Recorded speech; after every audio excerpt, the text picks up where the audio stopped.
You're listening to Interactive Wrestling Radio, featuring the Interactive Interview, courtesy of WrestlingEpicenter.com.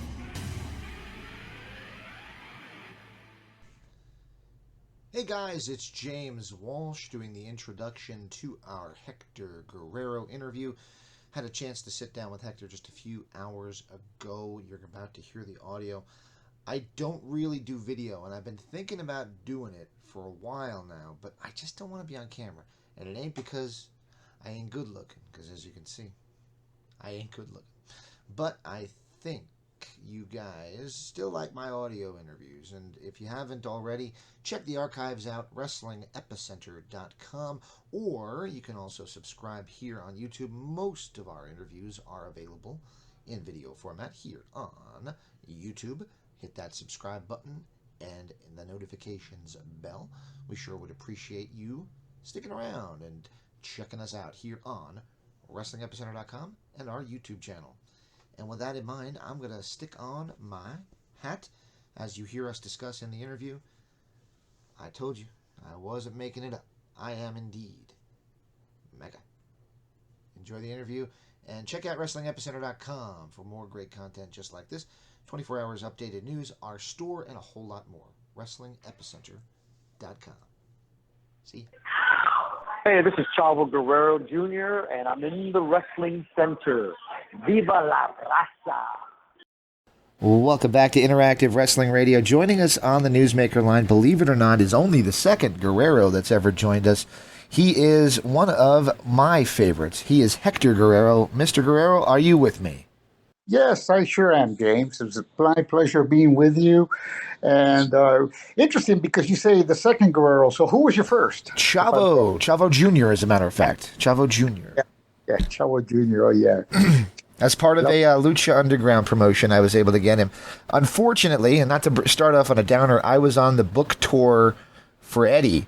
I was supposed to have Eddie through the book publisher, and unfortunately, of course, that tour never happened. So we did, though, get Chavo, so that was good news, and now we have Hector. Well, if I can answer some of what I know about my brother Eddie, the youngest of the Guerreros, I would love, I'm talking about the second generation, and Chavo Jr. being Chavo Sr.'s son, he would be the third generation. So that's what it is. Very cool. And just reading up, doing my research for the interview, something comes to mind. It's Cody Rhodes' theme song. At the very beginning, he says, "Wrestling has more than one royal family." And I thought, you know what? Not enough people online are mentioning the Guerreros when they say, oh, yeah, they got the Anoa'i family, and you got the Rhodes family, and you got the Von Erich family. But the Guerrero family definitely has earned their right to be in that conversation. Thank you. I appreciate that. Usually, our family is a Hispanic family. Mm-hmm. My father was born in Ray, Arizona, but then raised in Mexico City. Mm-hmm. Raised in Guadalajara, Mexico, and then made his fame in Mexico City, and then got married to another wrestler's sister, which is my Uncle Henry, and my mother, and so. My mother is quite a famous person. She's just passed. Oh, I'm sorry to hear that. I was going to actually ask you about her. I'm so sorry to hear that. Yeah, well, let's go. Let me go right there. Let me give you a heads up on it. She passed in 2023, towards beginning of the year, and she was 95 years old. So she lived a long life. We heard naturally because she was part of our family. And we love her so dearly. But, we're a God-fearing family, and we believe in Jesus Christ as Lord and Savior. And we have that right to believe, just like everybody else has their right to believe whatever they have the right to believe. So if you don't believe, I'm not talking about you, I'm talking about people listening to us. If you don't believe, you have that right not to believe. But I do believe. I do believe in an eternal God, and I do believe in eternity. And accepting Jesus as my Lord and Savior is the ticket to an eternal life in heaven and not hell. I believe that, and I do. I am. You asked, we said off the air, you said you don't know if I'm a religious guy. I call myself a lapsed Catholic, but that does not mean that I'm not still, I still don't believe. I certainly do. So there you go. Yeah, but there's one way that no matter what religion or whatever it is, the Lord came, sacrificed himself so that we could be with him. And the reason is because God is a pure God. He's not a corrupt God. And I know this is a corrupt world and a dark world. But you know what? He came, he gave his life as a ransom for many. And those who believe in him, he is the way, the truth, and the life. And nobody comes to the Father except through him. And I can share some more later on. I can beautiful things that he's given to me. I've had dreams.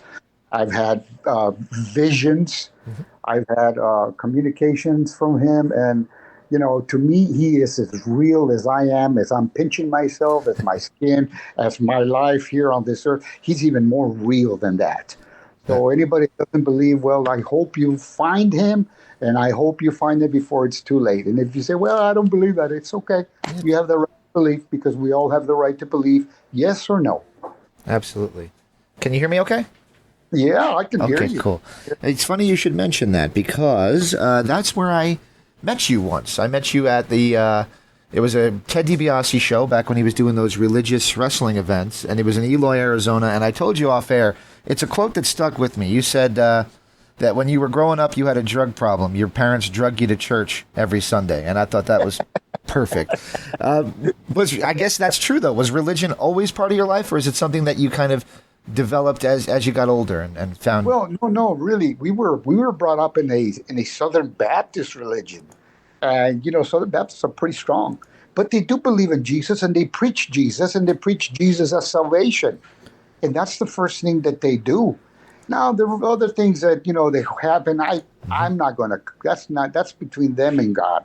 But you know what I mean. Yeah. Now I got closer to God when I removed myself from all religions, because I've been to Methodists, I've been to Pentecostals, I've been, oh my God, my mother was raised Catholic. I went with my cousins to Catholic churches. So, you know, I'm not criticizing anything. You know, they bring us to Jesus. That's the main thing. And, you know, that's the main thing. That's, you know, that's the time to be with him. Very cool. And I mentioned that it was here in Arizona. I'm Arizona, and your father was born here. I guess my question would be, was it expected of you to take to wrestling the way that you did? Was it expected, or was it something like a choice? Because obviously we all, you know, the Iron Claw and the Von Erich family and maybe the boys didn't really want to be wrestlers. But did you feel like you had that option, that you could or choose to or not be a wrestler? Well, I had an option. A lot of people don't know this, but I played trumpet, and I still play it. I love my trumpet. I love playing guitar. I make songs up. I you know, it's just part of me. I love music, and I got involved with a band in sixth grade. You know, I went all the way through high school, and then later on with churches. You know, I used to be in the marching band, the stage band, which I love because we play jazz. I love playing jazz, and you know. And then I did, you know, also concert bands and you know, everything, you know, everything was part of me. And but I also was involved in wrestling a lot. I was involved with professional wrestling probably all my life, like Eddie, like Chavo Senior, like Mondo, even Junior, little guy, Junior. He was so cute. I love being with him. He'd be jumping on the couch, you know, and I passing by, and I was already starting to wrestle, you know, and he was about 2 or 3 years old, you know, and he was about 5 or 6, you know, and he'd be jumping up at the things, and he'd go, Uncle Hector, and I go, well, what's up, Vito? We used to call him Vito, and he said, look, and he'd jump, and then he'd do a flip in the air and do a drop kick, and then land on his back on the couch, and I go, he'd say, I'll be able to do that. I can do that. I'll do that when I wrestle. And I go, yeah, that's great. So, yeah, we had been very, very embedded in us about wrestling professionally. I used to teach my dad girls wrestlers, you know, and he used to give me the girls to teach them all the lucha drills, because you do a lot of drills, and the lucha drills are so good because they get you whereabouts in the ring, gives you timing. If somebody doesn't understand what timing is, pro wrestlers understand what timing, gives you I mean, it gives you the whereabouts in the ring. It teaches you how to fall, teaches you how to roll. It teaches you how to hit the ropes, how to hit the corners, how to protect yourself so that you don't get hurt. And that's what the people don't understand. That wrestling, you have to be aware of all that, and you have to do all that like a stuntman, and you have to know that so that you can protect yourself so you don't get hurt. And you have to be an athlete. If you're not an athlete, it doesn't work. Right. So I was involved in all that with my father, and eventually, I got into high school wrestling. I wasn't the greatest high school wrestler, you know what I mean? But I tried and I did my best. You know, I won a lot of my matches, and the ones that I lost is because I would lose too much weight. You know, I'm 5'10" in my height and a half. And I was in my senior year, I was weighing 152, 53, and I go back down to 119 at that height. I would look like a skinny rail. Wow, yeah. But, well, that's a lot. Yeah, I used to have to diet 2 or 3 days of hardly anything, just a little bit of water, because the water would make you gain weight. My mom would give me a little piece of steak. I'm talking about the size maybe of an apple or steak. You know what I mean? That size in circumference. And then about the thickness, about maybe half an inch to an inch, and then I did like a tomato with it, and then about half a glass of water. This is before weigh-ins the next day, and that was my dinner. And before that was really strict. Before that, I couldn't eat. And then here you go, you have all these sweats on, and you're sweating it out so that you can make weight. And amateur wrestlers understand what I'm talking about if you've done that. So, but then, later on, I told my dad in my sophomore year, I said I wanted to focus on wrestling. No, forgive me, I'm sorry, to focus on my music. And I wanted to make the varsity band, and I did. I made it in my freshman towards the end of my freshman year, and I was involved in playing and doing everything that I told you about, stage band and all that. I started it in my sophomore year, but we went out to eat with some of the wrestlers from promoters and stuff like that. I could tell you. So you can see Bob Geigel, maybe Dory Funk Sr. Who else was there? Some of the other guys that would come in for the NWA that knew my dad would fly into El Paso, because my dad was getting very, very successful as a promoter. So they would say, but my brothers, yeah, Gory. So how about your sons? And they go, yeah, well, Chavo, yeah, they both, Mando and Chavo wrestled amateur. Well, how about Hector? He says, well, no, he doesn't like wrestling. So I'm like, oh my God, man! I said, so my junior year, I went back into wrestling. I got a lot of pressure from my older brothers. You're really messing with my dad. You're hurting his feelings. And well, so I went back into wrestling, and I did it. And then after that, I fell in love with it, man. And then as I started working out. I still work people out for professional, and then still did the amateur. And then I fell in love with it. And then I was going to go. My parents were really, really, really driving me as I graduated from high school. Either go get a job, you're going to get a job, or you're going to go to school. And I didn't want to go to school anymore. I really didn't want to go to school anymore. Interesting, because I ended up getting a Bachelor of Science in Kinesiology. Right. But anyway. Right. I was going to say, yeah, didn't you? You were a teacher at one point, weren't you? Oh no! I just retired in November 2023. I just retired him. Well, congratulations. Thank you so much. But anyway, go back to the wrestling.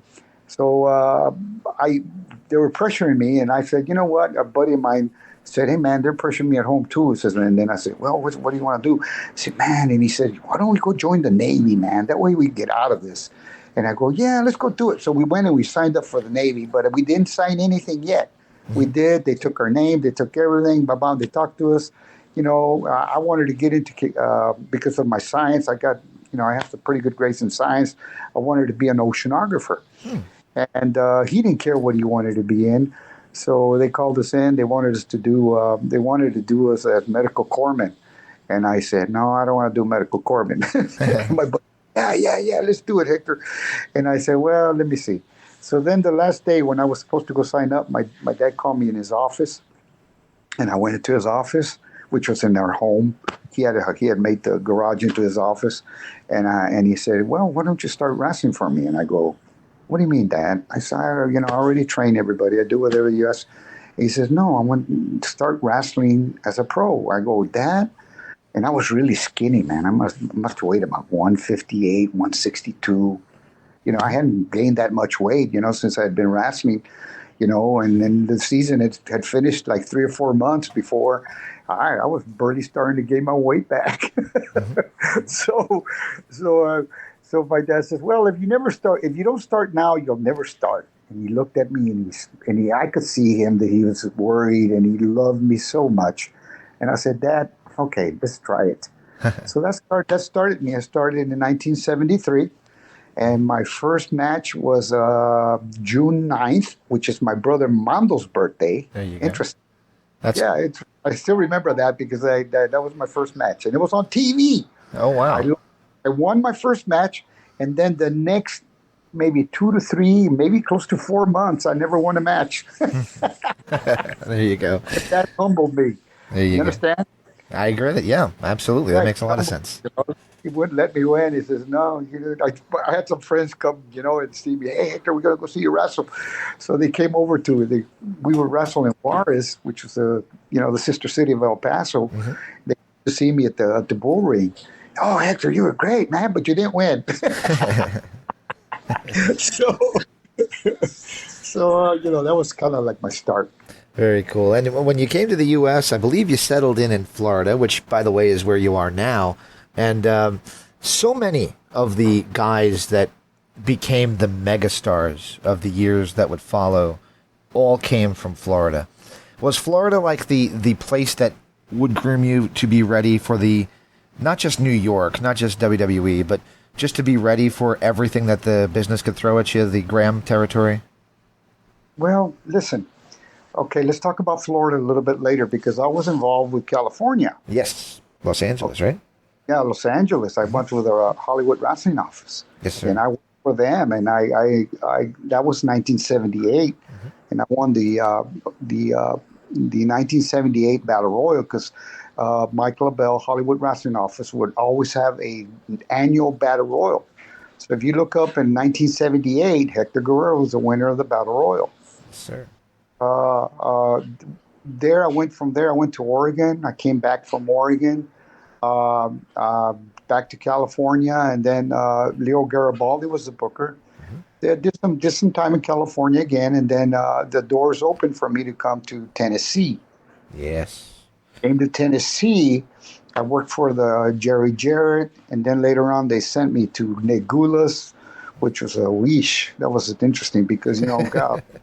I don't know if you've ever heard of how they paid. They paid horrible. It's like, Jim Cornette calls it the Outlaw Mud Show. He always has his stories about Nick Gulas and company. Okay. So, yeah. Well, I mean, there's some stories there that I could tell you, but I finally ended up coming to Florida in that was 78. I started California, went to Oregon, went to Japan in at the beginning of 1979, came back, went to Oregon, wrestled in Oregon, came back to California. Then towards the end of that year, 79, I ended up in Tennessee. And then towards 80, 81, 82, apparently, I guess they said that I was one of the highest paid guys, and they sent me to Nick Gulas. So, and then my first paycheck is like $180 wrestling, it was 7 days out of the week. Oh my gosh. I spent more money making the shows, bro. I believe it. Absolutely. I called my brother Chavo, and I says, Chavo Senior was the booker got the booking job in California, and I said, "Chavo, you got to get me out of here." He says, I told him everything. He goes, wait, man, I'll call you back. And he called me back 3 days later. Well, he didn't call me. He told me, call me back in about 3 days. So I did. I called him back 3 days and says, if you're a booker, you're talking to all the bookers in the nation.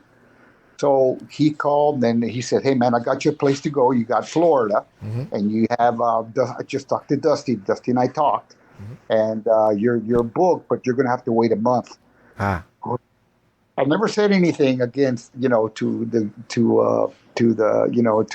booking office for Nashville. That's what it was. It was Nashville. It wasn't Jerry. Jerry was in Memphis, and that's another situation there. Interesting, But they treated me right to a certain point, and I was very thankful for that. And then with Negulas, there were some circumstances that happened there. But anyway, I left and I came to Florida. And when I came to Florida, it's like you're the new kid in town. I come in, I'm the new kid in town. I thought they were going to do good with me because they started giving me some wins, and and I had some great matches. I come in. You got to remember, my style was lucha. So when I came in, I married lucha. The Guerreros married the American style with the lucha libre style, and we had other influences. I had an influence of Gene LaBelle. Gene LaBelle influenced me a lot. There you go, Judo Gene LaBelle. There you go. Man, but you talk about, he taught me a lot. He even taught me some discipline, and taught me some discipline to protect myself. And my dad taught me that too, how to shoot and how to protect myself. You know what I mean? So I was expert in that. I can say I've never been a great shooter, but I've been into and against some of the greatest shooters in the world. Gene LaBelle. Then you talk Tito Copa from I went to Spain in 1974, and I had a big lesson with Tito Copa. And he was a small wrestler, looked like a ball, but he was so he was great. I learned from him. He took me under his wing. He taught me a lot of things. Gene LaBelle did the same thing, taught me a lot of things. And then I had the opportunity to go against Carl Gotch. Oh my gosh. Carl Gotch. No, you don't say nothing about Carl Gotch. But I had a lot of respect, and my dad he had my dad and he had me. When he had me, and you have to stretch me a little bit, he patted me on the chest and he said, "Well, I had the papa, now I had the son." There you go. Well, the reason I was bringing up Florida is, unfortunately, for a little bit of a downer, and that is, you probably know where I'm going with it already, is when you think of Florida wrestling, you think of a couple guys, Superstar Billy Graham being one of them, and one of the guys we just lost last week, who was around you throughout your career, Kevin Sullivan. Yeah. Was blessed to interview Kevin. Very nice guy. Always was nice to me whenever I asked him any questions. He would answer them. So very nice guy. What was your thoughts on the passing of Kevin Sullivan? Oh, it hurt. I mean, Kevin was, we knew Kevin in a different way. When you know him as a wrestler and you travel with him, like we travel sometimes with him, I loved Kevin. We all did, we loved him, He could be a hard ass when he was in WCW, but that's because of the position. You know what I mean? You've got to be strong if you're like an assistant booker or booker. And when you get to be to those positions, you can't make any friends. You got to, you have to be strong. I didn't like that they never gave me an opportunity in WCW, but I don't think that came from him. I think it came from somebody else, mostly like Bischoff. You know what I mean? Yeah, I do have a couple questions about that time at WCW later on. But yeah, definitely, I do want to ask you about that because that roster was just insanely loaded. But we'll get there. I promise not to keep you too long as well, but we will definitely cover that. I'm okay. Listen, you go for it, man. I'm hoping that everybody that hears this, has a little bit of an understanding of what a wrestler goes through in his life, and it's not all hunky dory. You know what I mean? Like everybody thinks it is.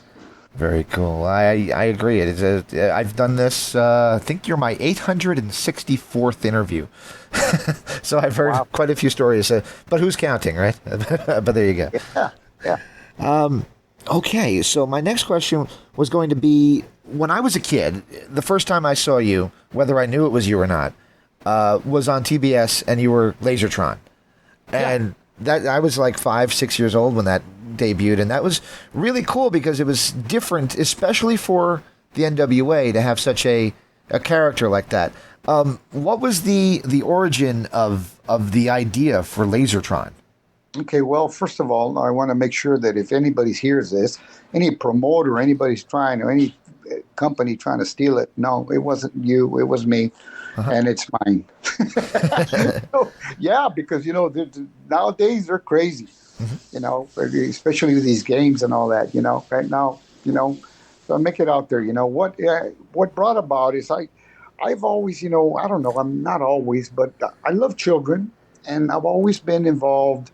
Even later in a lot of in my career as a teacher, I didn't teach high school kids. I'm K through 12 certified with a lifetime cheat sheet certificate from Texas, because that's Texas. We could get a lifetime certificate. So I have a lifetime certificate from Texas, and I'm certified K through 12 in kinesiology, which is it's the study of sports and movement, and I have a minor in education. So I got into the education part, and I did a lot of understanding through teaching and all that. And what it is as I got involved with teaching, I got involved to teaching children, and so when I saw about children and all that. In my heart, I said, you know what, this is before now when the teaching came later. Okay, but before, when I was with Crockett Promotions, after I left Florida and went to Crockett Promotions, I was talking to Dusty, and I said, hey Dusty, why don't we do something for the kids, man? The kids need something. And he said, what do you got in mind? And so at that time, they had the Transformers. Remember the TV show, the Robots cartoon? in Disguise. Yes, sir. Yeah, you got it. So, it was what? Megatron and all these Tron. And I'm going, okay, well, what if I created something? And then it just came up. At that time, I've talked about this before, there was a laser tag going on. And so marry both of them, Laser, Tron. So then... that's how it got started. And then I talked to Dusty about it. He said, he gave me the go ahead. I gave him a drawing of the mask that I thought about. He said, yeah, that's good. I like it. So let's get it started. So I called my dad, and I sent him the picture, and in Juarez, Mexico, because I called my dad, and he lived in El Paso. And they got me the mask made. It was made in Juarez, Mexico, which is across the border. Eddie took a picture of it. And he says, and my dad says, here, Eddie's showing you the picture. He said, well, we'll send it to you. So they send it to me. And then I got together with the seamstress, and we came through with the next outfit. And it developed to what it eventually got, which I really liked later on. Now that thing, in this day and age, with the way merchandising is, you got to think that would have been all over toy shelves. Oh yeah. Do you kind of wish that the promotions were up to where they are now with getting toys out there, within a couple months? Because that would have been probably a big seller for kids. Yeah, it would have been. You know what I mean? Look, I believe, like I told you, I believe strongly in God. And I believe that everything that happens in one's life is ordained by God. And we can mess it up by doing certain things, and he has a way of fixing it. And there are no coincidences with God. We just saw something happen with Trump, and just by moving a little bit, it just pierced him in the ear. He wouldn't have been here, but just, everything happens for a purpose. And that's what I think what happened with me with this situation with in wrestling. I'm always strong, try to be right to people. I never try to do anybody. I never sucker punched anybody like I've been sucker punched before. I never did that. If I ever had a fight with them, or I faced them man to man, eye to eye, not turning around and get sucker punched or something like that. I never did that. You know what I mean? Now, in the wrestling business, that was a heel, and I had to lie, cheat, and steal. So that's the heel. You know what? That's every heel. So that was the storyline, and like wrestling, The bumps are real, the hits are real, the holes are real. But like everybody now knows, the outcomes are controlled, Mm-hmm. and they're controlled by the promoter. You don't do what the promoter tells you. You don't wrestle. If you don't wrestle, you don't get paid, and you don't. Eventually, they just shoo you away. You never get booked, or they blackball you.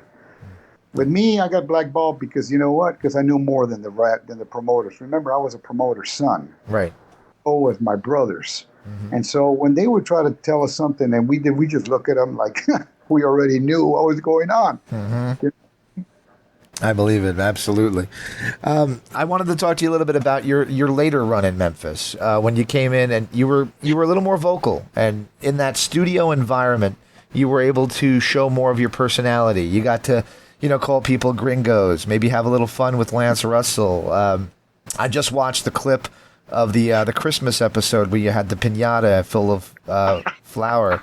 It's a lot of fun, that stuff. You seem to be, I hate to say Eddie before Eddie, but there was a lot of that Guerrero charm in that character. Did you enjoy doing the heel gimmick in Memphis, and how much leeway did they give you? Did they just let you do what you wanted to do? You know what? Let me tell you first, okay? I'm not the only one that has some stuff like that. My brother Mondo was like that too. Mm-hmm. I saw Mondo doing the finishes that they did with Eddie, where they, where he would lay down and he beat somebody up and they go lay down on the ground, or hit the guy with the chair and then throw the chair with the other guy. My brother Mondo did all that, and Mondo did it in Juarez when we wrestled and we had our promotion in Juarez. But with me, with the other stuff, like what I did with the guitar and all that, I told you that I like music, and I did that. So it just came along. Now Jesse Barr one time helped me with that song. If you remember the "Ay ay gringuito, at the Alamo we beat you. No matter how much you say that you're tough, can't kick my butt 'cause I'm just too rough." And then you, "Ay, gringuito, at the Alamo we beat you. If you won't eat my peppers today, I'll spit them out and stick it in your eye." So if you remember that part, Yes. who helped me? Who helped me with that? Jesse Barr. Wow. Jesse was in the bar, and we were driving from Nashville to Memphis, and Jesse Barr helped me with that. Hey, so say, instead of saying beat you, say beat you. Yeah, he was really cool. And, he helped me with getting the words, I had the music, but he had the words, and he helped me with it. And between both of us, we had fun doing that. And then I did it there with the piñata and all that. That was other things. That's something from Mexico, because we have piñata parties in Christmas, and we have piñata parties in birthdays. Yeah. A lot of things in Mexico City, but that's something that I brought from Mexico City. But yeah, I really, really enjoyed the character that I did, and I enjoyed at that time. Manny and I were doing what do you call it? We're doing a tag team. Yep. Manny Fernandez. We had Raging been Bull. working with. Yeah, the Raging Bull. We had been working for Crockett, and they weren't treating us right, and so I decided to go to Tennessee, and then I hear Manny. Manny says, "Manny, man, I'm going too, bro." He says, "Really, bro?" He said, "Yeah, man. Let's see if they'll take us as a tag," and they did. They took us as a tag. I had a great time with Manny, and then later on, Manny, I think, stayed, or something happened, or they separated us, and they gave me Carl Stiles. Mm-hmm. And I love working with Carl. I've said, we had a little bit of discrepancies at first because he was kind of not as experienced, but then, he really picked it up really quick, and he protected me like, being a heel, you got to watch yourself. People are crazy, man. Roddy Piper knew that, golly, trying to be stabbed. They would try to stab him. Even Hector Guerrero trying to be, in New York, man. Oh yeah. Yeah. Victor Rivera had some near misses. Freddie Blassie in California. Then later on, as they made him babyface, but golly, you talk about maybe heels, man. You got to watch yourself. The Guerreros, Chavo and Hector in Miami, we had riot cops around us. and they loved us, man. One of the cops, the riot cops, we became really good friends, and I gave him a Mexican hat, and he gave me a riot helmet. And we switched. Yeah. And then, when we'd go out in Miami, Chavo would say all these things on the interviews, and he's insulting them and not calling them even the Hispanics. And I'm looking at him like, oh, man, we better watch our way. And yeah, man, the riot cops, there was about 6 of them, and they would surround us, and they'd walk us to the ring and walk us back, because if not, we couldn't get. And they were all usually Cubans, calling us the worst names. Hijo de, all kind of. I don't speak Spanish too well, but I know what that meant. I know, man. And, we're like, Chavo and I were like walking, and then we get in the ring, and we do it, and we do, the promoters have us doing some really dirty tricks in the ring, you're winning by dirty. And not only that, we would insult the crowd, and my gosh, on the way back, man, we get back in, and they're looking, the riot cops are looking at us, but they would go around us, and they'd have the riot helmets on, and they had their uniforms on and everything, and they had their clubs, because they didn't use, and they'd hit their hands, and they'd say, nobody touches our boys. So they called us their boys, and we had a very, very strong relationship with them. Very cool. Do you think that's missing now because people are so inside that maybe the heels don't have to be afraid anymore of crazy people, or you think there's still enough people that believe that there's a danger for the heels out there? Well, there's always going to be a danger for the heels, especially if somebody knows how to get under the skin of the public, and you know how to not insult them, because my dad used to say that if you insult them, that's cheap heat. So what you do in the ring, that's what you do. But now, wrestling's changed so much. I talk about this all the time. I do people. There's certain people that ask me to go do seminars, and I talk to them. I talk to them about, what, I couldn't wrestle the way you guys wrestle now, and they're looking at me. Well, what do you mean? So, well, everything's choreographed. You guys choreograph the moment you walk out of the dressing room to the match, then even as you're walking back, you choreograph it. And I'm thinking to myself, well, I couldn't be able to do that, because that was ad lib for me, and the whole match was ad lib except for the ending, because that's what the promoter wanted. So we make sure that the guy won if that's what the promoter wanted. If you were winning, then you might talk on how you're going to win, but you didn't talk the whole thing. You didn't talk the match.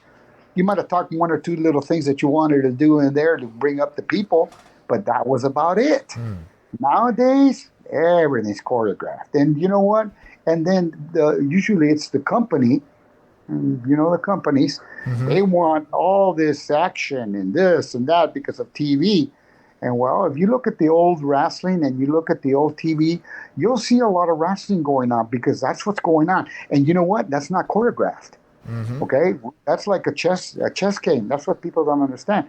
We wrestled wrestling as a chess game. Okay, a guy grabs me a headlock. Boom, I reverse the headlock. He's reversing my arm bar, and he's going behind me. Now I'm grabbing his leg, I'm tripping him down, and I'm grabbing a toe hold. You understand? Yeah. And people are saying, well, you choreograph it. No, that's chain wrestling. And you just did it. And, even if you were winning or losing, no matter what, it didn't matter. You still wrestled. And that's called wrestling. That's what I learned. I learned to wrestle that way. Now, do you get a little bit, does it happen methodically? No, because that guy might not want to let you do the reverse from the headlock. So you got to either pop him in the back, he gets up, and then you get it, and then you say, I got you this time, didn't I? Or you arm drag him, and he wasn't expecting that. You know what I mean? Yeah. So that's what people don't understand. It was a competition. And it was a competition till the very end, because the promoters had to say so who they wanted to win. Why? Because, you get somebody like a big name, and he's going up against somebody that's not so much of a big name. And then they say, okay, this guy's pulling in all the people. They want to see him win. So the promoter says, okay, we'll let him win. So they let him win. And if you don't do what the promoter says, then guess what? You're not working the next week. And if you don't work the next week, then all of a sudden, you start getting a bad rap. Mm-hmm. That's not what happened to me. To me, I just called it out. I knew when the promoters were trying to do something with me that in the long run, and then I'd call it out, and they didn't like it, and then I wasn't stupid, and I give my notice, and I say bye, see you later, because what? I knew what they were doing. There you go. So the reason we're doing this interview is because my kid, who's 14, wanted a gift for his birthday that kind of made me go, that's really cool that he would want that. And it was the Gobledy Gooker egg, which is an accessory, and the Gobledy Gooker action figure. And I was like, I never did ever try to interview Hector. Well, I did try. Russ Foreman, when you were with TNA, I asked him several times. He's like, no, let's not do that, but let's do this. And for some reason, he never wanted to give me you. But here we are now, finally. Going all the way back, though, to the Gobledy Gooker and the character, what was it like that first night? Now, the egg hatches and the crowd is reacting, but how did you feel that went, the debut of the Gobledy Gooker at Survivor Series? Well, I've talked about it before. Mm-hmm. First of all, I had the time that I went to be in the Gobledy Gooker, and they picked me up. They called me. I was trying to talk to WWE. They never gave me. It was WWF. Yeah. WWF at that time. Yep. They never gave me the thing. I tried calling many times. One time, Pat Patterson got on the phone and said, "You know what? Don't ever call here again." He was very nasty with me. Oh, it was Pat Patterson. Okay, because I listened to an interview that you did, and you didn't want to give that name at that time. So, yeah. Too late. I already gave it another podcast too. So I'm. But Pat might have had his reasons. I'm not against the band. He was a hell of a wrestler. He wrestled my dad in El Paso. I saw a heck of a match, great match with him and my dad. And I was surprised that he did that to me. So, that kind of PO'd me, So I said, you know what? I'm not doing this anymore. I'm not. So I was married with my first. Mm-hmm. And they kept they somehow they got my number. Mm-hmm. Then Bruce Pritchard said to me, "Hey man, Vince wants you to call him." I had been doing some shows for WCW, World Wrestling. Worldwide Wrestling, and TBS. And I said, well, okay, I will. And I said, yeah, but I never did. And he said, and then I saw him again about 3 days later, and he says, Hector, he really wants you to call him. And I said, I just looked at him and say nothing. I didn't mean for Bruce, because Bruce has been one of my best friends. Bruce, not Bruce. Bruce Pritchard. No, not Bruce Pritchard. Yeah, Bruce Pritchard. There you go. So he's really cool and a really nice guy. I really like Bruce. So I started getting a bunch of calls from Vince, and I didn't know they were calling. It wasn't Vince, but it was the WWF calling, and my ex was telling me, they're calling you. They want to talk to you. He says, and I turned around and looked and said, yeah, hang up. Are you sure? He said, yeah, hang up. So I did that like about 5-6 times.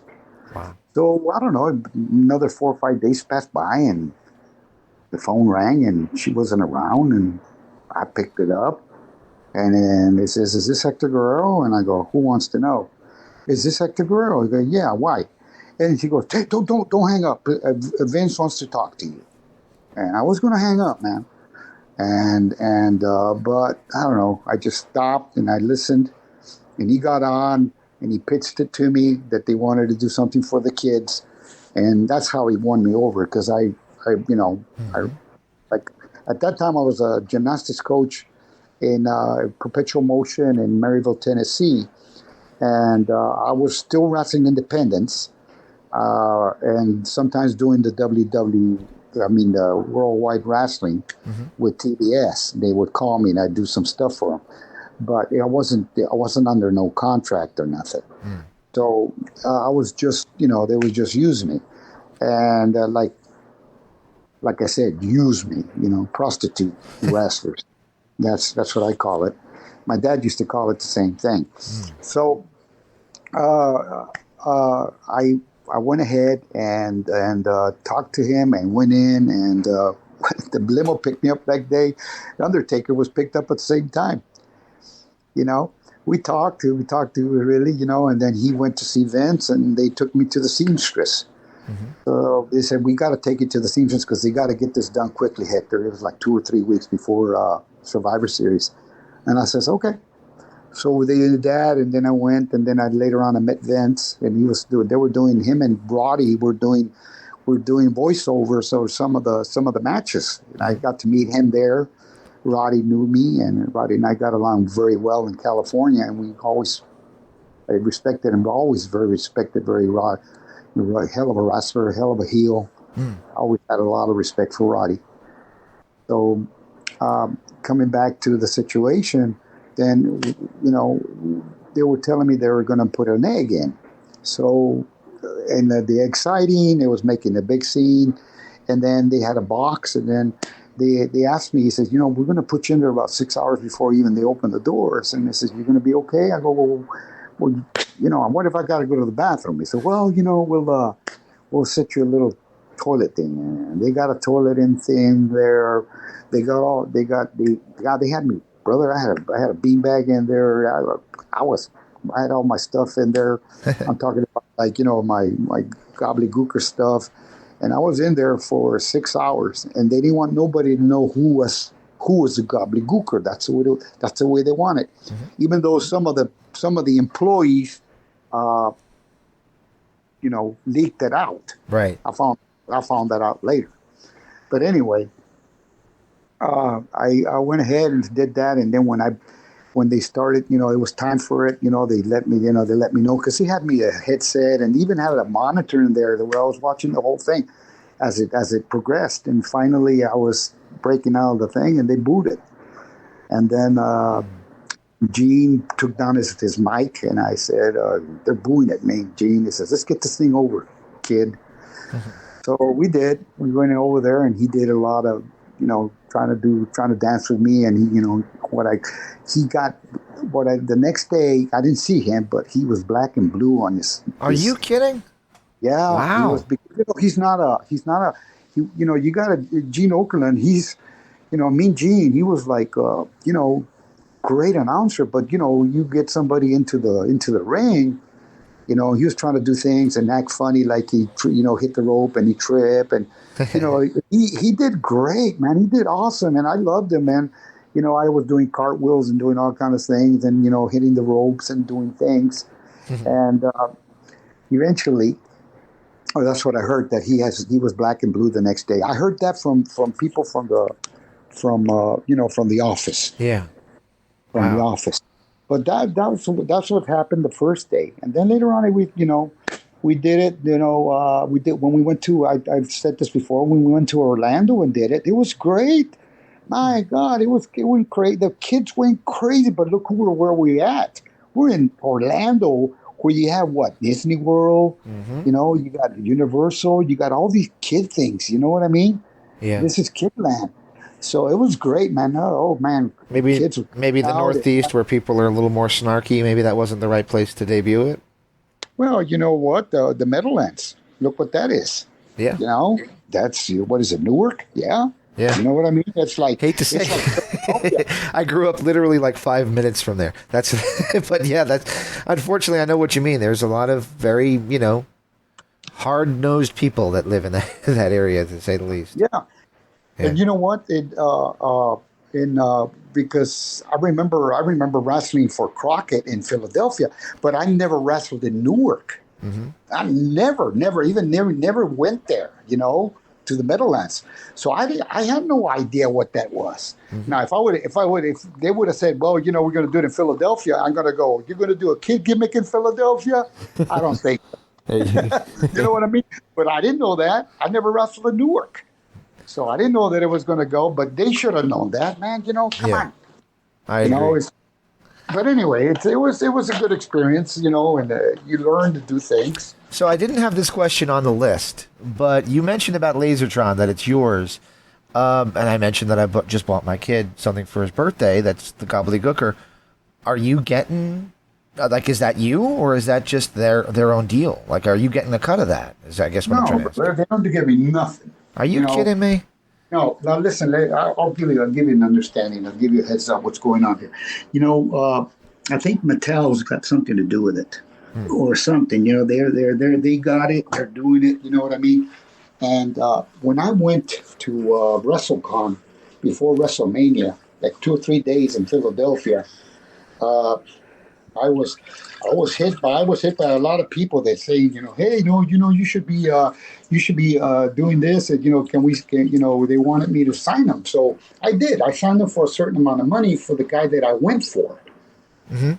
Now then, I got hit up by other vendors that they wanted to give me, like, they wanted me to sign a bunch of them, like 35 for a certain amount of money, and that was like way, way, way, way low than what we were signing them for.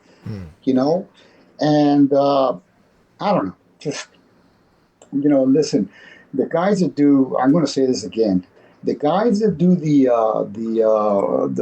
thing for, what do you call it? The guys that do the things for the signing, they prostitute them just like the promoters did when we wrestled. They pay them a certain amount of fee. The fan fests, you mean? Oh, yeah, all that. They pay a certain amount of fee. You go in, and I already fell for it for like 3 or 4 times for a certain guy. And then when I went to the WrestleCon, I found out, because I went for a percentage. Oh, my God, I made more money than I've ever made before. Wow. You know what I mean? And it was fair because he made money and I made money. And the guy that I did it for was really nice. I mean, later on, he tried to call me back and try to get me to go for a set price, but I told him, no, I ain't doing this anymore. And I hope that some of my buddies are listening. I'm talking about wrestler buddies that go to these signings, Well, they won't use you if you don't do that. Well, I don't care. You know what I mean? If they have to depend on that money, to do this, you know what I mean? Well, I understand that. Like if they're going to get prostituted like they did. But, the Lord blessed me with a degree, and like I told you, I got a Bachelor of Science in Kinesiology. I taught 23 years in Florida. Beautiful. Got my pension from then. You know what I mean? I got my Social Security. Thank God. I'm hoping that it continues well, because you know what, America, we better vote Trump in, because if we don't vote Trump in, they're gonna destroy America. It's scary. It is scary to see the alternative. I'd rather the guy with dementia than the other option that they've come up with, because oh my goodness gracious, it's a scary option. And I'm, by the way, I'm the kind of guy that I did it at first, I think, just to kind of be like a heel, wear the red hat out, and now it's like I wear it out because I really, really, really want people to vote this guy back in. So I'm with you on that completely. Yeah, brother, and I just saw the thing. I just read right before I just finished listening to the Elon Musk and Trump interview. It was 2 hours long. Yeah, and you know what? It was super good. I read in the media, he's talking about the same thing. People don't want to hear it. But I'll tell you what, he goes into details of everything happening around the world. In details. It's a very good, I love it. And, Elon Musk was voted for Biden. And now he's voting for Trump. And he sees it. So, they expose so many things. And look, if God forbid that they try to steal it again, because that's what they did. I agree. You can't tell me that this guy Biden came in 2020. He comes to before 2019. That's when he was doing his campaign. He comes to Clearwater, Florida, and he draws like 50 people, bro. Right. Trump comes and he comes to the airport because there's no place that can hold everybody. It's thousands and thousands and thousands on the field, and I'm thinking, wow, man. So then that he had 80 million votes, that's the biggest lie in the world. I'm in Arizona, and ours is very contentious, the way that they do things out here.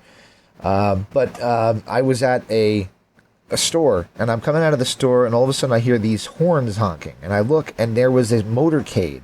He wasn't there, Trump wasn't there, but it was just a like put together group of people, and it said it was like 5 miles long of these trucks with flags that said MAGA and Trump on the back of it. And then they tell me that he didn't win the state of Arizona. And it's like, I just don't see how that's possible. It's just too questionable for me. But anyway, we've gone way off topic on that one. Yeah, I got you. So I did want to ask you a couple more. I know I've kept you a long time. I appreciate you taking this time. When we talked last week, you were talking a little bit about your time in ECW. It was Too Cold Scorpio, by the way, was the guy that you worked with there. Too Cold Scorpio was the... I sure did. I enjoyed working with him. Yep. What was your experience like in ECW? And did you think that Paul Heyman had something...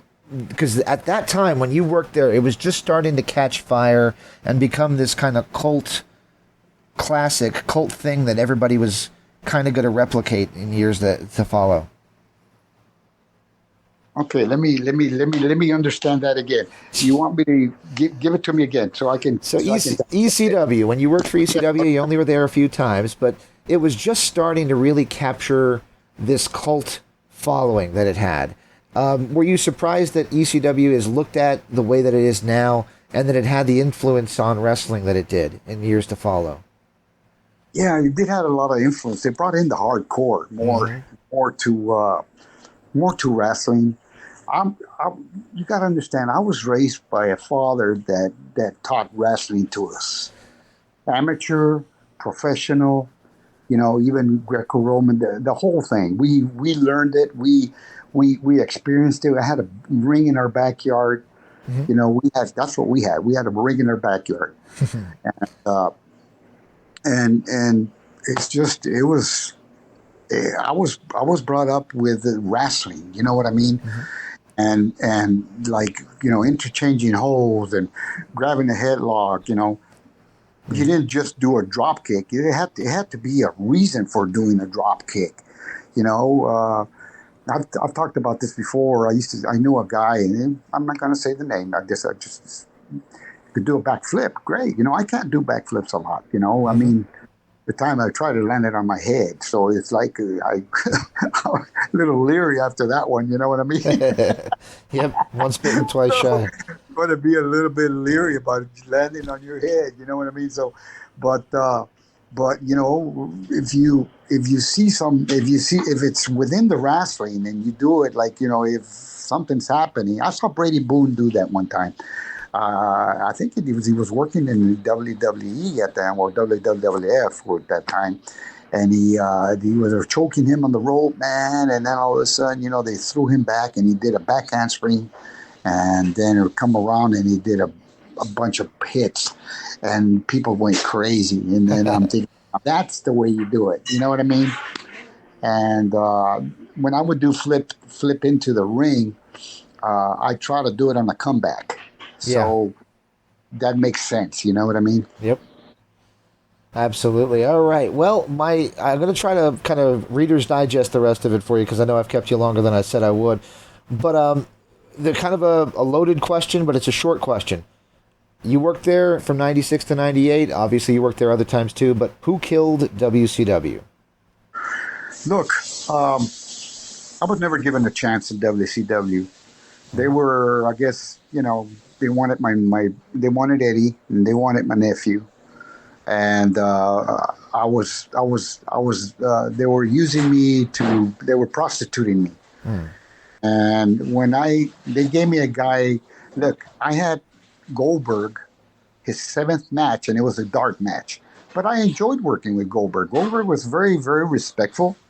Came to me, even said, "Mr. Guerrero, it's an honor to be working with you." And I loved working with Goldberg. I said, "Goldberg, can you do this?" Yeah. He picked me up. He could do anything, man. That guy's so strong. I loved it. Yeah, he did. I got, and I gave him advice.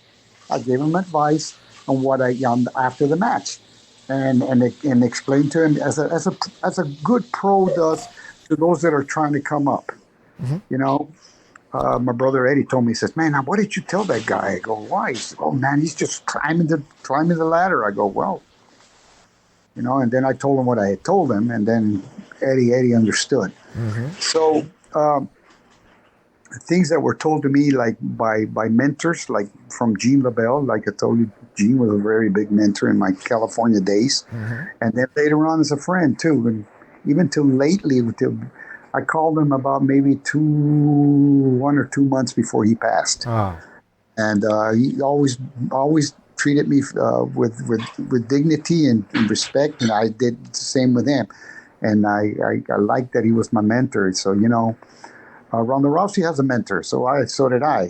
I had a mentor in professional wrestling. Mm-hmm. So in a little bit of teaching me how to take care of myself and shooting and all that, because he would take care of me. You know what I mean? He'd give me thoughts and understandings and stuff like that. Plus, he got all the Guerreros to go riding by up hills on motorcycles. Oh, wow. Oh yeah, we did. We went with Gene LaBelle. We got pictures. We would go with him. And he even made a belt. Supposedly Chavo won the belt and of the motocross. We were crazy. We'd have so much fun. And Roddy went there too. Yeah. Roddy, Chavo, my Armando, myself, Gene LaBelle, and he had his that wife. He had a certain wife at that time. We'd all go riding in that Saddleback in California, and people know where Saddleback is. They'll probably know. Yeah. But that's kind of like situations that you go through in wrestling, and you just gotta do the best thing you can with what they give you, And if they don't treat you right, you just got to go on. We all have to answer to God sooner or later. So. No thoughts on like if there's one person to blame, or you think it was a lot of things that went into a company that was once so huge just to completely wither to what it became. Well, I don't want to say that nobody. Look, if anybody is, you got to blame. There's no one to blame, but really, it's the ones that are directing it. Mm-hmm. Now, it could have been the people that Bischoff was, they were telling him to do certain things. Mm-hmm. It could have been that he did it. And it could have been somebody else. I don't know. I wouldn't blame anybody. Bischoff and I would never. He didn't treat me right. He didn't do right, and I'm not going to lie for him because I ain't lying for nobody. He never treated me. No, he never treated me right for nothing. I believe it. Never. I thought he was going to give me a chance. No, he prostituted me. And then when they gave, when I gave my notices, when they had one guy, I'm not going to say his name. He'd been like his fifth match, and they were putting it on TV, and they made me lose to him. And I said to him, and then that's the moment I said, you know what? They're trying to kill Hector Guerrero. And so I told Eddie and I told Junior, I said, guys, I love you guys, but I'm saying my goodbyes. They haven't treated me right. I says, I'm not going to let them kill me here, kill this name that I worked so hard all my life. And then, they just want to job me out. I says, and then they don't even have any respect, and they have nothing. And so I gave my notice and I said goodbye. And I didn't need their money, but that time I was already getting my degree. And I got my degree from University of Texas at El Paso. And that's what made me really decide to go a different way. And I believe God did that so that I could get, a better situation for myself as I've gotten older. Absolutely. You mentioned very early in our conversation if I had any questions that I might have asked Eddie, so I can ask you, and I'm going to ask you one now.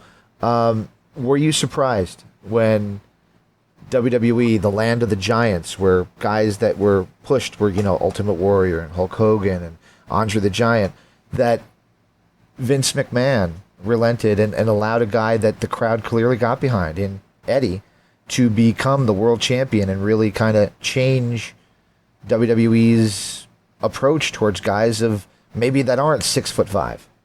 Yeah, when I was there, I did the Gobledy Gooker. They never gave me a chance to wrestle. Mm-hmm. Never. They were thinking about letting me they were going to call me the Bandito, which is, like I would have been there like the Bandit. You know what I mean?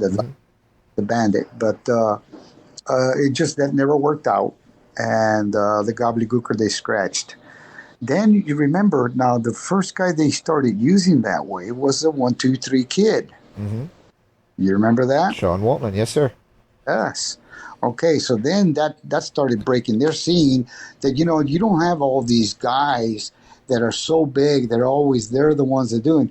You got these smaller guys that can wrestle hellacious matches and bring the crowd up and bring in revenue. Because that's what it is. Everything is who's going to bring in the revenue. Mm-hmm. And so you have your stars. You got your Hulk Hogan's, John Cena's. Mm-hmm. You've got your The Rock. You got all these guys that they push. And they push because that when they got them on their main events or they're going to bring in the crowd. And that's what the people want to see. And they want to see these, these big stars. And they make them bigger than life. And the thing about it is you got to keep your head on the ground. Yeah. And I went through that in California because the Guerreros, we were top in California. Mm-hmm. Then I come in and I win the big battle royal, and I'm wrestling with Roddy Piper in main events, mm-hmm. and Goliath and Gorman and all these, Freddie Blassie, not kind of older now, but refereeing some of my matches, and I'm in there with legends in California. Mm-hmm. And I'm like, wow, man, I'm getting the cream of the crop here, and I'm getting an opportunity to do something that I could do. And then, you have to be prepared for that. People say, well, your dad was a wrestler. You got in because you know what? Your dad was a wrestler. Yeah, we got the opportunity that they gave us an opportunity to see what we could do. And if you don't do good the first time, you're out, bro. I mean it. So you better be prepared if you're a son of a promoter, Absolutely. And if you go and you're in your own promotion, I could tell you so many names because they act like, forgive me, I could tell you a bunch of names, sons promoters. My dad never fed us with a golden spoon. Like I said, I didn't win a match for 2 or 3 months, 4 months. Mm-hmm. I was losing on TV. I was losing in house matches, and I was losing on spot shows. And for my dad, because we had a territory in Mexico. Right. You know what I mean? And that, first of all, it humbled me, and then it taught me how to wrestle in the ring to get myself over. And my dad told me, remember, you get yourself over in the match. He said, no matter what happens, and if you get yourself over in the match, he says, no matter what the promoter says, they're going to remember you, or they're going to say, hey, man, that was a great match, man. Oh, yeah, he was great, and maybe he might win the next time. So that's the deal, and so you get all these circumstances. You got to know your wrestling. If you don't know your wrestling, that's what I tell when I go talk to some people, mm-hmm. and I tell them and I talk to them, I say to them, you know what? Learn your craft. Right. What does that mean? Learn to wrestle. Right. Learn to wrestle. Well, what do you mean? Well, learn to wrestle without even having to talk about it. Just do it. And so that's kind of like what's been getting. You asked me about it. That's kind of like what I think I've answered it. If not, let me know. Well, I guess my one of my last couple questions here. What is I could talk to you about TNA and all this other stuff, but I want to I've taken up enough of your time. I do appreciate you. My question would be, what do you hope the legacy for the Guerrero family name is in professional wrestling? Well, you know what? I know our family was there, and I know all of us. We all produced great wrestlers. Mm-hmm. Junior was great too. He's more involved with Hollywood right now. Mm-hmm. And you got Eddie, you got Chavo Sr., you got Mondo. I seen matches with Mondo, and then I seen matches with the Chavo Sr. They're not my dad's matches. My God. So you have a dad that was very, very, very stickler on our matches. I mean, I never, even in my amateur, I'd pin a guy in third round. He'd tell me I had him in the second round. I pin a guy in the second round. He'd tell me I had him in the first round. Dad. And then I pinned the guy in the first round. He said, yeah, you had him in the first 15 minutes. Why didn't you pin him? I go, Dad. So we had a dad. He knew us. Now later on, as he saw us develop, and when we developed, and he came to Carolinas when I got married my first time. He watched me, and he just came over, and he grabbed me. He says, okay, I like it. So then he saw me one time wrestle a Lasertron, and then he tells me, Hector, your timing's off. And I said, what? And I was already world champion. And I go, Dad? I says, yeah, your timing's off. Timing is something that you know how to do when you're in the ring, when to move, when not to move, when to go, when not to go, how to make a hole, how to break it, how to do. It's just something you learn as you progress. And my father was very, very, very, very stickler about that. So he said, "What? You need to go back and do the drills." So I told you about our lucha drills. Those lucha drills, I told you that they give you timing, whereabouts in the ring, and gives you. And I started doing my drills. As a matter of fact, I'd go to the towns early with nobody watching me. I'd go up to the ring and start doing my lucha drills. And then when people started rolling in, I'd roll out, boom, boom, go back into the dressing room. Yeah. And then he saw me about a month later, and he says, okay, you're okay. I said, what? Yeah, you're okay. Your timing's back. I said, okay, thanks, Dad. And so, I had a father that's what he looked at. He looked at all of us, and that's from Chavo to Mando to myself to Eddie, which he had a little bit because then he got sick and then he passed away. And then Junior, he really never had an opportunity to have the opportunity that my dad had worked with him. But he had Chavo Sr., which is my oldest brother. Mando helped him a lot. I worked with him too. And Eddie. So he got all the rest from us. You know what I mean? So he's there. He's a Guerrero. I believe it. All right. Did you ever think about writing a book? Well, my wife is doing it. And so I do, but God, there's so many podcasts they're already going to know my story. That's true. I was thinking that halfway through. I'm like, he's telling me his book. He doesn't have to. You should save some of it for the book. You know what? This is what I believe. This is like what I was telling you about. The Lord gave me an opportunity to get a degree, and He takes care of me, and He supplies all my need according to His riches and glory by Christ Jesus. And I mean, there's like I said, right now there's a scary situation, where the left, where the thieves are trying to take over, and we're finding out that who they are, because when Trump got in the first time, we found out a lot of things, and now it's been exposed, and now we better do something about it, because if we don't do something about it, man, America's doomed. It's pretty scary, and it's weird, but it's a weird thing to say, but I blame cell phones. Never before have we had more information at our fingertips than ever before, and yet people are stupider than they've ever been. And, and it's bizarre to me that that's the case, but there you go. Yeah.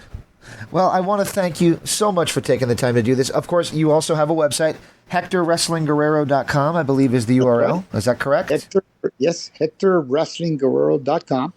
And everything's there that, I got my wife runs it for me, and we do autographs. It's all there. We do pictures, autographs, you know what I mean? And the people, if they want to send their Gobledy Gooker stuff, there's a price there, It's cheaper than what they were asking for at the WrestleCon and all that, you know what I mean? So if they want to do it, I will be happy to do it. Just read what's there. It'll tell you exactly, and it's a PO box, and it'll go. Very cool. I still can't believe they didn't give you a cut of that figure. That's well, you were asking me about that. I was going to tell you. It's all for them, and they don't care. The Gobledy Gooker was Vince's idea. It was Vince's product, but I was the first one to do it. Yep. So, I'm that's what it is. Now, Lasertron, that's mine. That's that's it. You know what I mean? And so Awesome. So that's a different story. You know what I mean? Absolutely. And Crockett didn't like it, but he wanted it. But no, I'm sorry. You know what I mean? But they prostitute the wrestlers, and how do I know that? Because my father never did that. And they said, well, he was a promoter. Yeah, but that doesn't mean he did that. Right. And I remember when we were in our houses, and the wrestlers would get a big percentage of the gate. I'm talking a big percentage, and the rest of it was used to keep the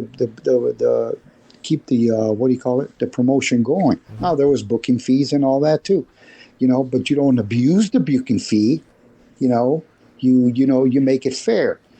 And the wrestlers were happy. And when the houses, I remember my dad telling my mother, because my mother would have the concession stands in our shows, and the concession stands bring in a lot of money, bro. I'm talking a lot of money. I believe it. The house wasn't that great, but the concessions, people eat and drink and have a good time. And in Mexico, you eat burritos and you eat tacos and you have the pepitas and you have your popcorn and your beers and and they would have that.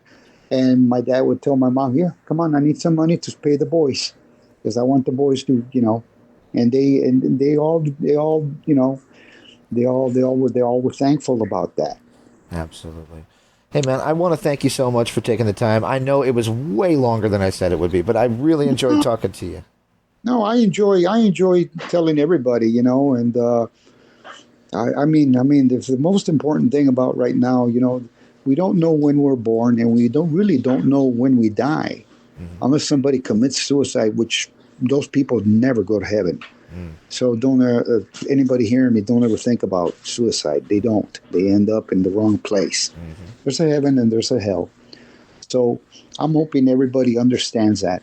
And we don't know when we're born. We don't know when we'll die, but we have to make this lifetime count for him, so that when we go, if we have that, we do the right thing, like Jesus is Lord, making him the Lord of the life. He's the way, the truth, and the life. Nobody comes to the Father but by him. If we do that and we live out our salvation, and we go, we're going to be with him in eternity. Yep. And I had a taste of it about a month ago. I don't know, God just started coming into me. And I was thinking about, Lord, if I make it there, am I going to go over there and see you? And I don't know, all of a sudden, I was in this garden. It was beautiful. It was an immense garden. There was no ending. But I could feel him. He was all around me. He was in everything. He was in the flowers. He was in the air. And it was an ecstasy that I would never felt. He let me feel it for about maybe, I don't know, half a second. Wow. I don't know. But it was weird. It was great. And I said, man. And then I knew that I was in his presence because he was all around me. I couldn't see him. He was within the flowers. He was within the air. He was within the grass. He was within everything that I was seeing. And I'm like, wow. And there's no comparison that what awaits those that believe. And if a person doesn't believe, I'm hoping they need to see near-death experiences. This I recommend this to anybody. See near-death experiences, especially. There's some in there that talk about atheists when they're what their last words as they were passing away, and most of them are regretting being an atheist.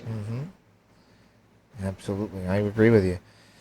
Well, I'm definitely not one of those. So yeah, no, thank God. Yeah, absolutely. I'm grateful for what I have, and not everything has been great in my life. I got a vision disability and all that stuff, but I don't see any reason to never to not believe in God. So I'm totally with you on that.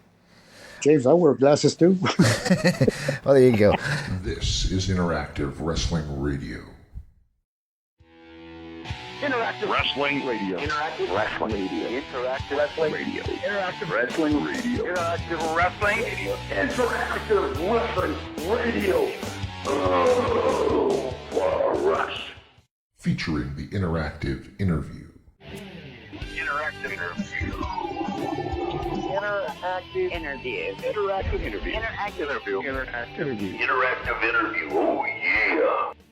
Formerly the Blaze. The Blaze. The Blaze. The Blaze. The Blaze. The Blaze. The Blaze. The Blaze. The Blaze. The Blaze. The Blaze rock. Yo, maniacs, so what you gonna do when the Blaze of Mania runs wild on you?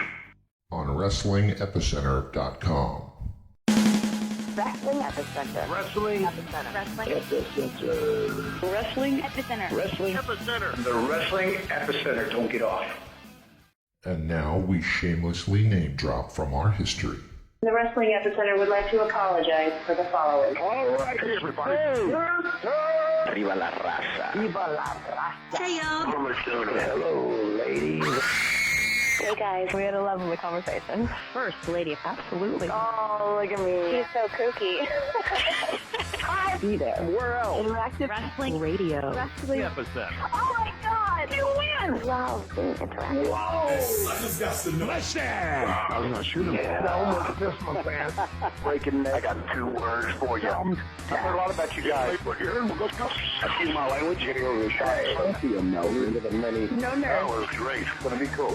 What it's all about. The purest point of view. The living legend. Roger Rowan. Arrogant. You just make me Instead of statement, I'm talking to you. so lonely without you.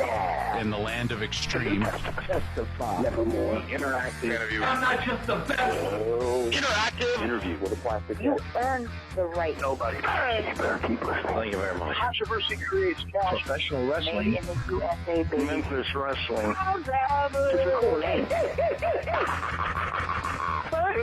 The guy on fire. I'm not bad. We were sexy. What a show. One and only. Interactive Wrestling Radio. Wrestling Epicenter. Interactive interview. We took care of the business. This isn't ballet. We are huge. You're where it's at. You gotta recognize who's the best. If you're smart, make sure to tune in each and every week. I'll come out of your computer, knock down your door, and turn it on for you. Or else I'm gonna kick your stinking teeth in. And that's the bottom line. Have a nice day. Don't forget to like and subscribe.